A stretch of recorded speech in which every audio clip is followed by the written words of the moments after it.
അമ്പരപ്പിക്കുന്നതും അതേസമയം കൗതുകകരവുമായൊരു വാർത്തയാണിത്. രാഷ്ട്രീയത്തിൽ എതിരാളികൾ തമ്മിലുള്ള വെല്ലുവിളിയും ആരോപണങ്ങളുമെല്ലാം സ്വാഭാവികമാണ്. കൊലവിളി പോലും നടത്താറുണ്ട്.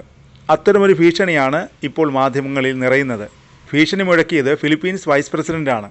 ഭീഷണി രാജ്യത്തെ പ്രസിഡൻറ്റിന് നേരെയും. അതാണ് ഈ വാർത്തയിലെ കൗതുകം.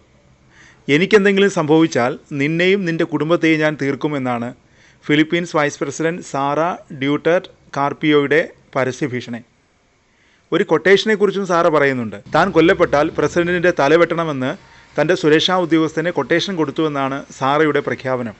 അതും മാധ്യമങ്ങളെ വിളിച്ചുകൂട്ടിയാണ് സാറ ഇക്കാര്യം പറഞ്ഞിരിക്കുന്നത്.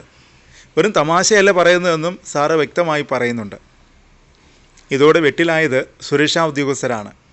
പ്രസിഡന്റ് ഫെർഡിനൻഡ് മാർക്കോസ് ജൂനിയറിൻ്റെ സുരക്ഷ വർദ്ധിപ്പിച്ചിരിക്കുകയാണിപ്പോൾ. സാറ കൊല്ലപ്പെട്ടാൽ പ്രസിഡന്റ്, ഭാര്യ ലിസ, ബന്ധുവും സ്പീക്കറുമായ മാർട്ടൻ റോമുൽഡസ് എന്നിവരെ കൊല്ലുമെന്നാണ് സാറയുടെ ഭീഷണി. രണ്ടും കൽപ്പിച്ചു തന്നെയാണെന്നും ഭീഷണി തമാശയില്ലെന്നും സാറ ആവർത്തിച്ച് പറയുന്നുണ്ട്. ഒക്ടോബറിൽ പ്രസിഡന്റിൻ്റെ തല വെട്ടി മാറ്റുന്നത് താൻ സങ്കല്പിച്ചതായും സാറ പറയുന്നു. മുൻ ഏകാധിപതി ഫെർഡിനൻഡ് മാർക്കോസിൻ്റെ മകനാണ് 66-കാരനായ ഫെർഡിനൻഡ്.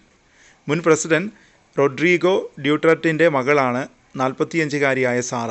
രാജ്യത്തെ പ്രധാന രാഷ്ട്രീയ കുടുംബങ്ങളാണ് ഇരുവരുടെയും. രണ്ട് രാഷ്ട്രീയ കുടുംബങ്ങളും എന്നും ശത്രുപക്ഷത്തായിരുന്നു. അതായത് സിനിമകളിൽ കാണുന്നത് പോലെ കുടിപ്പക. പ്രസിഡന്റിനെയും വൈസ് പ്രസിഡന്റിനെയും വെവ്വേറെയാണ് ഫിലിപ്പീൻസിൽ തിരഞ്ഞെടുക്കുന്നത്.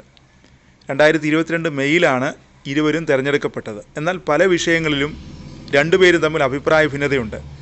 ഈ ഭിന്നതകളുടെ പേരിൽ ഇരുവരും തെറ്റിപ്പിരിയുകയും ചെയ്തു. ചൈനയുമായുള്ള ബന്ധത്തെക്കുറിച്ചാണ് ഇരുവരും തമ്മിലുള്ള പ്രധാന തർക്കം. മാത്രമല്ല, തൻ്റെ അനുയായികളെയും കുടുംബാംഗങ്ങളെയും കേസിൽ കുടുക്കുന്നതായും സാറ ആരോപിക്കുന്നുണ്ട്.